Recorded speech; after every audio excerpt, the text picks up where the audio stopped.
रतनपुर गांव में एक गरीब किसान रामू अपनी बीवी सरला के साथ रहता था। सुबह के वक्त मिट्टी के छोटे से घर में चूल्हा जल रहा था, जिस पर लोहे की कढ़ाई में थोड़ी सी सब्जी पक रही थी। अचानक दरवाजा खटखटाने की आवाज आती है। अरे इतनी सुबह सुबह कौन इतने जोर जोर से दरवाजा पीट रहा है?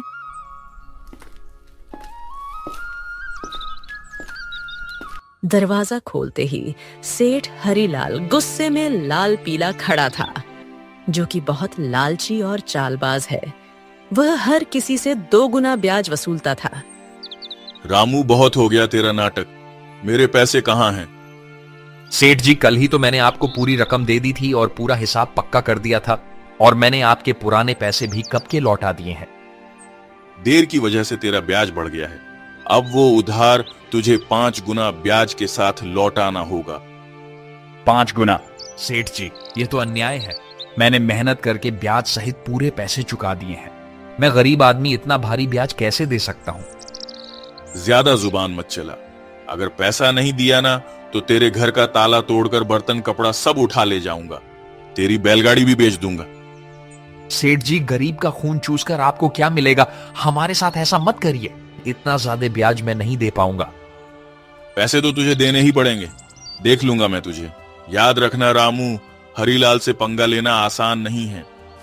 सेठ रामू को धमकाते हुए चला जाता है, लेकिन जाते जाते अपने नौकर को कहता है, इस गरीब भिखारी की इतनी मजाल, मुझे ना बोलकर इसने गलती कर दी।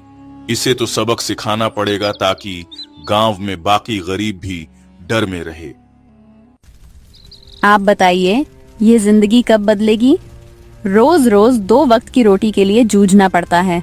कभी मन करता है घर की टूटी छत ठीक करवा दूं, तो कभी सोचती हूँ कि हमारे पास भी अच्छे कपड़े हों, लेकिन लगता है किस्मत ने हमें बस तंगी ही दी है। मुझे पता है तुम्हें तकलीफ है, पर मैं क्या करूं? खेत छोटे हैं, बारिश वक्त पर नहीं होती, ऊपर से कर्ज का बोझ भी सर पर है। मैं दिन रात मेहनत करूं, तब हमारे हिस्से में यही नमक रोटी आती है।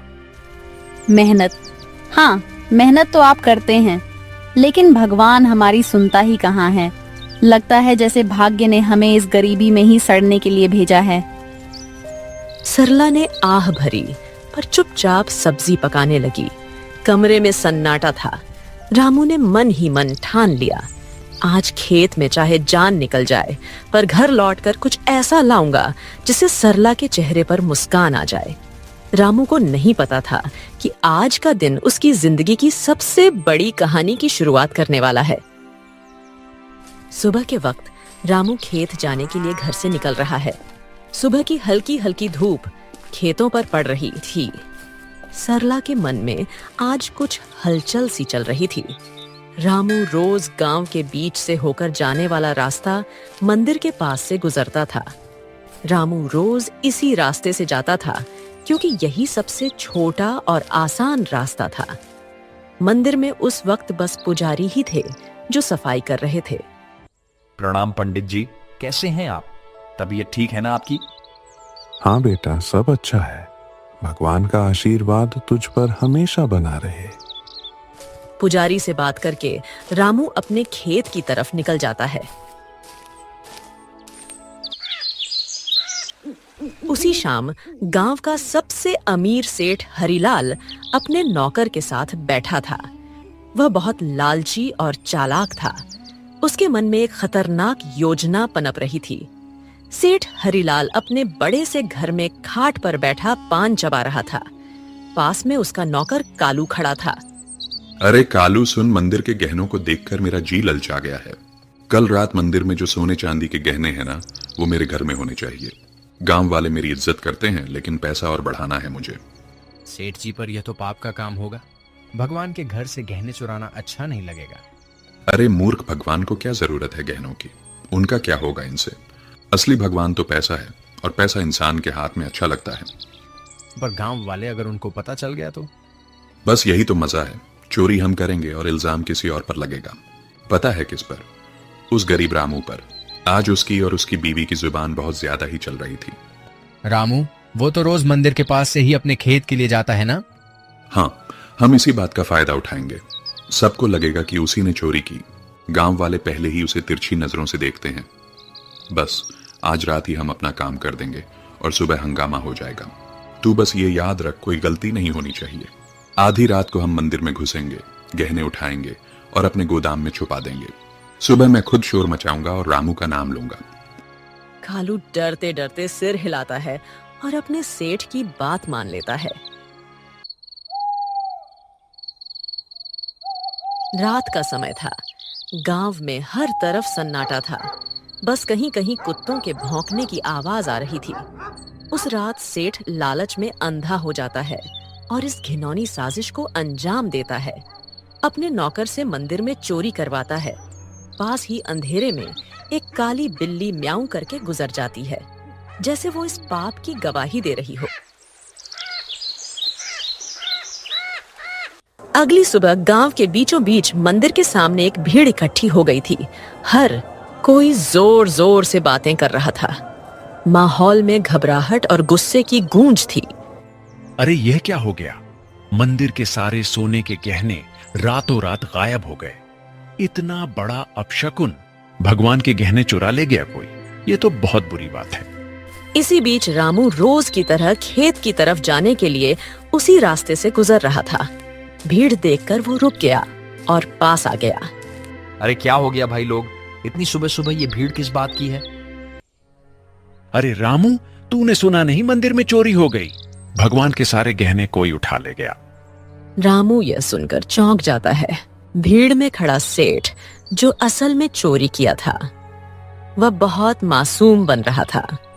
पंडित जी आप बताइए, कल रात तक तो गहने मंदिर में थे, फिर अचानक कौन ले गया?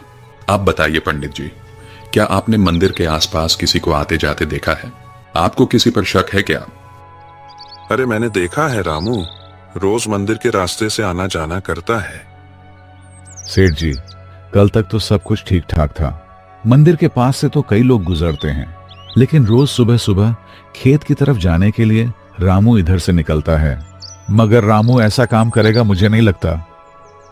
अरे पंडित जी, जमाना खराब है, आदमी की नीयत कब बदल जाए क्या पता।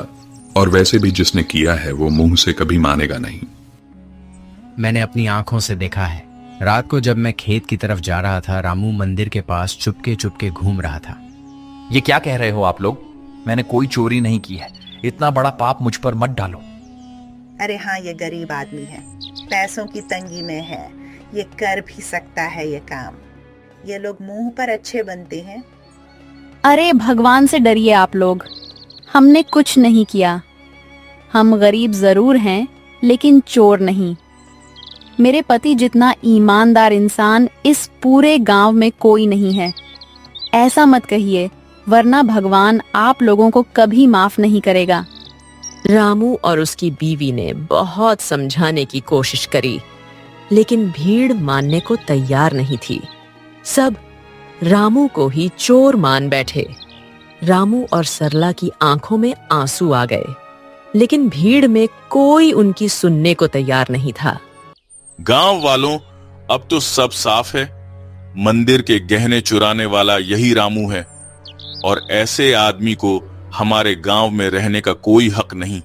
चोरी करने वाले की एक ही सजा है, गांव से बाहर निकाल देना।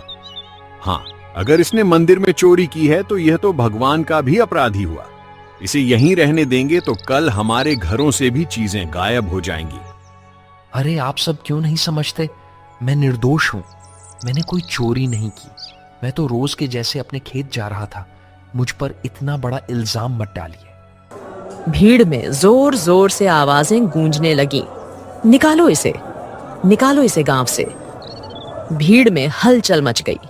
लोग एक दूसरे से कान्हा फूंसी करने लगे। रामू और सरला की आंखों में आंसू भर आए। उन्होंने कई बार सफाई देने की कोशिश की, लेकिन किसी ने उनकी नहीं सुनी। सबने मिलकर उन्हें गांव के बाहर निकाल दिया। रामू और सरला मजबूर होकर गांव छोड़कर चले गए। रामू और सरला रोते रोते गांव छोड़ चुके थे। गांव के बाहर एक सुनसान जगह पर टूटी फूटी झाड़ियों और कंटीली झाड़ियों के बीच एक पुरानी पड़ी झोपड़ी मिली। मजबूरी में वहीं उनका नया घर बन गया। सुनिए जी, यह जगह कितनी सुनसान है। न पास में कोई इंसान, यहाँ आसपास की झोपड़ियों में कोई रहता भी नहीं है। न खाने को कुछ है। अब हम क्या करेंगे? क्या करें सरला? जब अपना गांव ही हमें ठुकरा दे तो कहीं और सहारा ढूंढना पड़ता है। यही हमारी तकदीर है। मैं तो ये सोच रहा हूं आखिर चोरी की किसने है और इल्जाम मुझ पर डाल दिया गया। मैं असली चोर का पता लगाकर रहूंगा।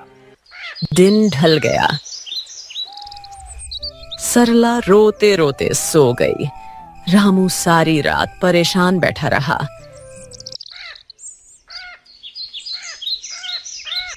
अगली सुबह जब रामू उठा तो उसने देखा कि सरला रो रो कर भूख से कमजोर हो गई है। सरला, तुम यहीं रहो, मैं कुछ खाने के लिए लाता हूं, फिर अपने खेत जाऊंगा दूसरे गांव से होते हुए। तुम दरवाजा अंदर से बंद करके आराम करो। इतना कहकर रामू जंगल की ओर चल गया।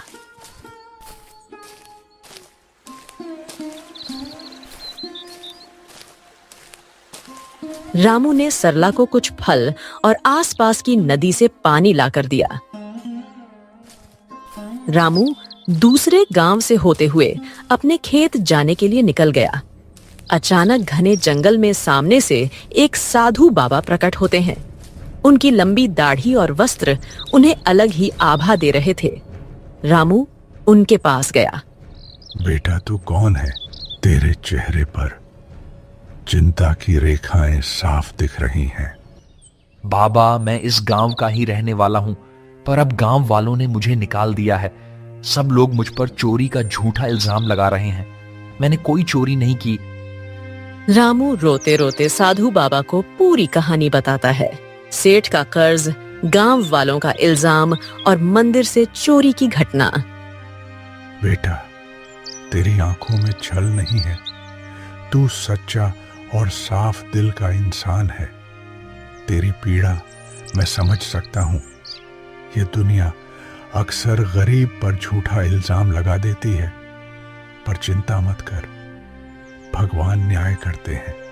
असली चोर जल्द ही सामने आएगा। ये मेरा आशीर्वाद है। पर बाबा कैसे? सब मुझे ही दोषी मान रहे हैं। गांव छोड़कर मैं और मेरी पत्नी यहां भूखे प्यासे पड़े हैं। कोई मेरी बात मानने को तैयार नहीं है। मैं कैसे साबित करूं कि मैं निर्दोष हूं? इस जंगल में एक श्रापित जानवर रहता है। उसने अपनी आंखों से असली चोर को देखा है। वही तुझे सच तक पहुंचने में मदद करेगा। पर ध्यान रहे, उस जानवर को ढूंढना आसान नहीं है। उसके पास जाना होगा, उसका विश्वास जीतना होगा, तभी वह तेरी मदद करेगा। श्रापित जानवर बाबा, वह कौन है? मैं उसे कैसे ढूंढूं? यहां जंगल में तो बहुत से जानवर हैं। वह एक श्रापित काली बिल्ली है। सच यह है कि उसकी आंखों ने वह दृश्य देखा है जो किसी और ने नहीं देखा। जा बेटा, उस जानवर को ढूंढ और उससे मदद मांग। वो बिल्ली तेरी जिंदगी बदल देगी। भगवान तेरा साथ देंगे। जा बेटा, सत्य की शक्ति तेरे साथ है। साधु बाबा रामू को आशीर्वाद देकर अचानक गायब हो गए। रामू समझ गया था कि यह भगवान की लीला है। रामू तुरंत ही बाबा के बताए अनुसार उस बिल्ली को ढूंढने के लिए निकल गया। जंगल का सन्नाटा, पत्तों की सरसराहट। रामू थका हारा, भूखा प्यासा, उम्मीद के सहारे इधर उधर भटक रहा था। उसने पूरा जंगल छान मारा, पर उसे वो काली बिल्ली कहीं नहीं मिली। दिन ढलने को आया। रामू अब निराश होकर अपनी झोपड़ी की तरफ जा रहा था। अचानक तभी उसकी नजर एक काली बिल्ली पर पड़ी। बिल्ली की चमकती आंखें दो अंगारों जैसी दिखाई दे रही थीं। ओ बिल्ली रानी, क्या तुम वही हो जिसके बारे में साधु बाबा ने कहा था? क्या तुमने उस रात देखा था? असली चोर कौन है? मां, बिल्ली, क्या तुम मेरी मदद करोगी? मुझ पर झूठा इल्जाम लगाकर गांव से निकाल दिया गया है। क्या तुम सच जानती हो? मुझे बता दो, असली चोर कौन है? बिल्ली उसकी आंखों में देखती है।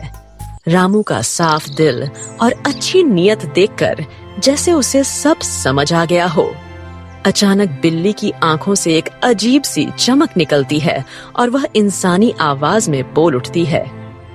रामू, तुम्हारे साथ बहुत बड़ा अन्याय हुआ है। मंदिर के गहने तुमने नहीं चुराए। असली चोर तुम्हारे गांव का सेठ और उसका नौकर है। दोनों ने मिलकर मंदिर से गहने चुराए और चोरी का इल्जाम तुम्हारे सिर पर चढ़ा दिया ताकि कोई शक न करे। सेठ जानता था कि तुम गरीब हो, तुम्हारे पास कोई सबूत नहीं होगा, इसलिए उसने चालाकी से तुम्हें बलि का बकरा बना दिया। क्या गांव का सेठ, वही जो सबसे धर्म और दान की बातें करता है, और उसका नौकर भी तो यही सच्चाई है? गांव वालों ने मेरी ईमानदारी पर शक किया और असली अपराधी चैन से सो रहा है। मां बिल्ली, अब मैं क्या करूं?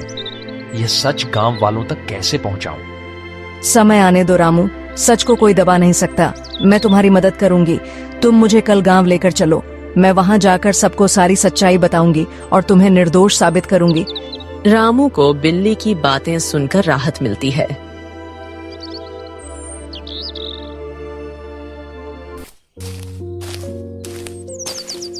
वह घर जाकर सरला को पूरी बात बताता है।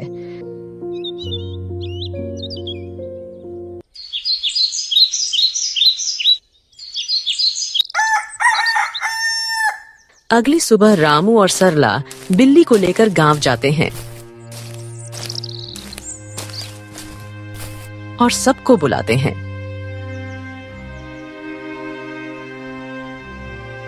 गांव वालों, आप सबने मुझे चोर बोलकर गांव से निकाल दिया था, पर असली चोर अभी भी गांव में ही बैठा है।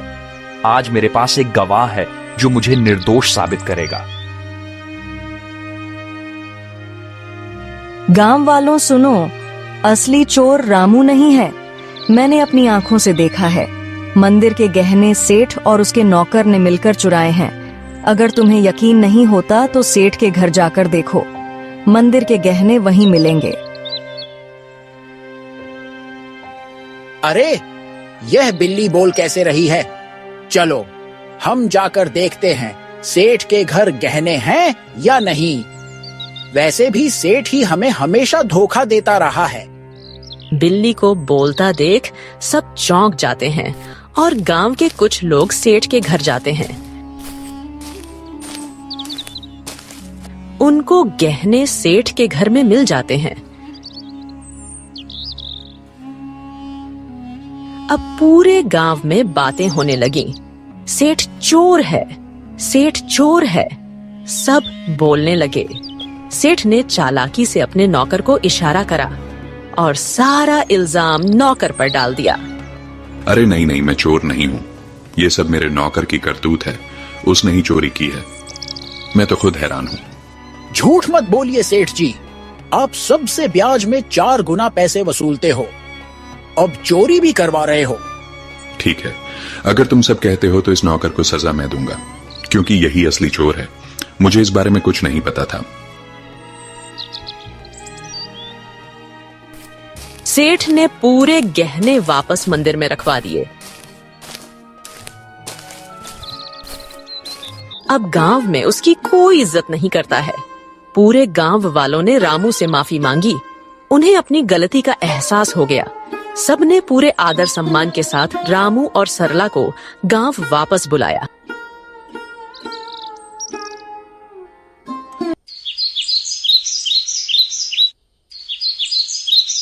रामू और उसकी पत्नी सरला अब वापस अपने घर आ गए थे।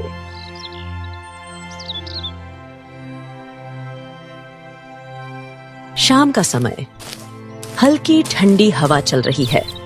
रामू बोलने वाली बिल्ली के साथ खेत की तरफ जा रहा था।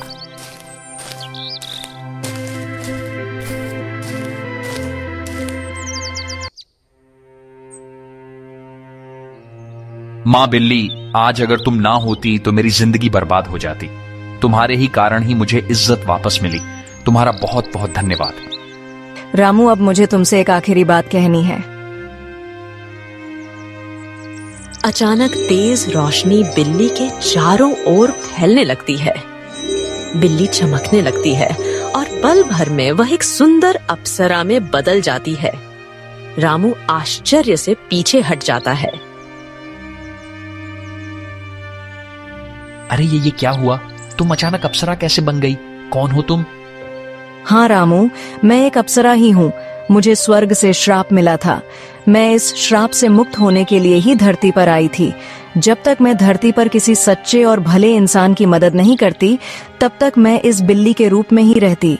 तुम एक सच्चे और ईमानदार इंसान हो, इसलिए तुम्हें बचाकर मैंने भी अपना श्राप तोड़ दिया। अब मुझे मुक्ति मिल चुकी है। तुम्हारी ईमानदारी और भलाई ने मुझे श्राप से मुक्त कर दिया है। तुम्हारा बहुत बहुत धन्यवाद रामू। मैं बहुत खुश हूँ। मैं तुम्हें वरदान देना चाहती हूँ। तुम्हें जो चाहिए बेझिझक कहो। रामू की आंखों में चमक आ जाती है। वह भावुक होकर अप्सरा को प्रणाम करता है। देवी, मेरी जिंदगी गरीबी से घिरी हुई है। मैं दिन रात खेतों में मेहनत करता हूँ, मगर फसल कभी अच्छी नहीं होती। ऊपर से कर्ज का बोझ है। मेरे परिवार के लिए 2 वक्त की रोटी जुटाना भी मुश्किल हो जाता है। रामू, मैं तुम्हें वरदान देती हूँ। तुम्हारी परेशानी अब समाप्त होगी। जंगल के बीच में एक लाल फूल के पौधे के पास एक चमत्कारी फल का पेड़ है। वह पेड़ स्वर्ग से आया है। उस पेड़ का फल सिर्फ ईमानदार इंसान ही खा सकता है। तुम वहां जाओ और वह फल खाओ।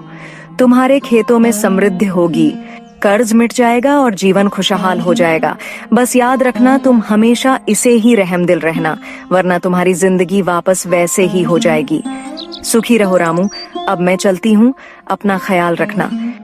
रामू को वरदान देकर अप्सरा अचानक गायब हो जाती है।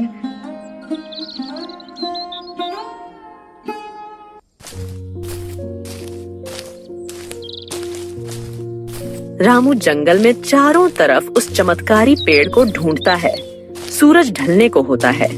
थका हारा रामू अचानक लाल फूल के पौधे को देख लेता है।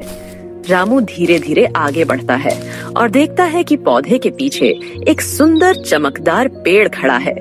पेड़ की टहनियों पर सुनहरे फल चमक रहे हैं। रामू श्रद्धा से पेड़ के पास जाता है। पेड़ देवता, मुझे अप्सरा ने आपके पास भेजा है। मैं गरीब किसान रामू हूँ। क्या मैं आपके फल खा सकता हूँ? अचानक पेड़ से आवाज आई। रामू, मुझे सब पता है। तुम सच्चे और भले इंसान हो, इसीलिए अप्सरा ने तुम्हें यहां तक पहुंचाया है। तुम मेरा एक फल खा लो, तुम्हारी सारी परेशानियां मिट जाएंगी और तुम्हारा जीवन खुशहाल हो जाएगा।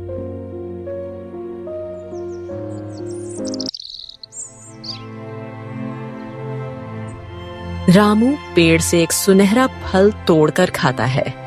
अचानक उसके शरीर में एक अजीब सी ऊर्जा दौड़ जाती है। वह पेड़ को धन्यवाद करके अपने घर की ओर निकल जाता है। और जैसे ही वह घर के पास पहुंचता है, उसकी झोपड़ी एक सुंदर बड़ा आलीशान घर में बदल जाती है। रामू दंग रह जाता है। उसकी पत्नी बाहर आकर चौंक जाती। अरे सुनिए, ये क्या हो गया? हमारी झोपड़ी कहाँ गई? इतना बड़ा घर कैसे बन गया? क्या यह घर हमारा है? हाँ प्रिय, यह सब भगवान की कृपा है। जंगल में मुझे एक अप्सरा मिली। उसने मुझे चमत्कारी पेड़ का रास्ता बताया। उस पेड़ ने मुझे फल दिया और जैसे ही मैंने खाया, हमारी किस्मत बदल गई। रामू ने सरला को उस स्वर्ग से आई श्रापित बिल्ली की पूरी कहानी बताई। इतने सालों की गरीबी के बाद अब हमारी जिंदगी बदल गई।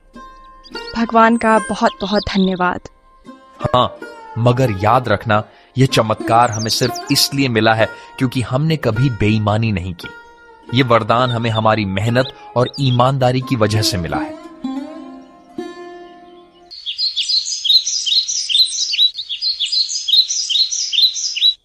अब रामू और सरला अपने नए घर में खुशी से रहने लगे। पर रामू अब भी साधारण कपड़ों में ही रहता था। उसके अंदर जरा सा भी घमंड नहीं आया। उसने हमेशा उस अप्सरा की बात याद रखी। अब रामू गांव में सबकी मदद करने लगा। उसके घर में हमेशा अनाज भरा रहता था और मेहमानों के लिए दरवाजे खुले रहते थे। वह गांव के सारे जरूरतमंद लोगों को अनाज बांटता था। सारे गांव में रामू की बातें होने लगीं। हर कोई अब रामू की बहुत इज्जत करने लगा था। एक दिन गांव वालों को रामू की तारीफ करते सेठ हरिलाल ने सुन लिया। यह सब देख हरिलाल को जलन होने लगी। ये सब दिखावा है। कोई इतना अमीर अचानक कैसे हो सकता है? जरूर इसके पीछे कोई बड़ा राज है। अगर यह ऐसे ही अमीर होता रहा तो गांव में मेरी इज्जत तो मिट्टी में मिल जाएगी। अबे कालू सुन, तू जरा रामू पर नजर रख और पता कर कि इसके पास दौलत आने का असली राज्य क्या है। उसी दिन से सेठ का नौकर रामू पर नजर रखने लगा।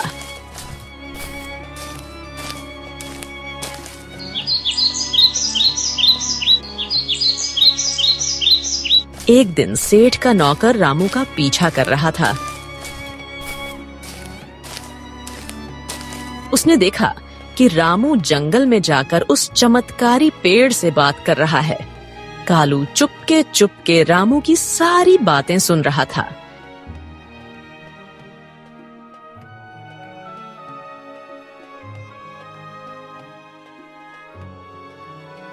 सेठ जी, मैंने सब देख लिया, सब पता कर लिया। रामू उस जंगल के बीच वाले पेड़ से बात कर रहा था। उसने उस पेड़ का फल खाया है, जिसकी वजह से उसकी गरीबी दूर हुई और वह अमीर बन गया। क्या सच में? तो चल अभी उसी पेड़ के पास चलते हैं। अगर रामू अमीर हो सकता है तो मैं क्यों नहीं? मैं तो उससे भी बड़ा अमीर बनूंगा।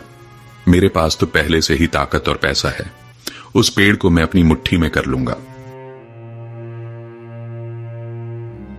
सेठ लालच में आकर तुरंत अपने नौकर के साथ जंगल की ओर निकल गया। पर उसे क्या पता था, आज यह लालच उसे ले डूबेगी। वो लोग पेड़ के पास पहुंचे और फल तोड़ने की कोशिश करते हैं, पर एक भी फल उनसे नहीं टूटता। सेठ गुस्से में आकर पेड़ से कहता है, ओ पेड़, सुना है तूने रामू को फल देकर अमीर बनाया है। अब मुझे भी अपने फल दे, जल्दी कर। मैं इस पूरे गांव का सबसे बड़ा आदमी हूं। अब मैं और भी शक्तिशाली बनना चाहता हूं। सेठ, तू लालची है, अहंकारी है और बेईमान है। मैं अपना फल सिर्फ उसी को देता हूं जिसके दिल में दूसरों के लिए करुणा हो, जो ईमानदार हो और सच्चा हो। तेरे दिल में सिर्फ लालच और घमंड है, इसलिए तुझे कभी यह फल नहीं मिलेगा। क्या कहा? तू मुझे फल नहीं देगा?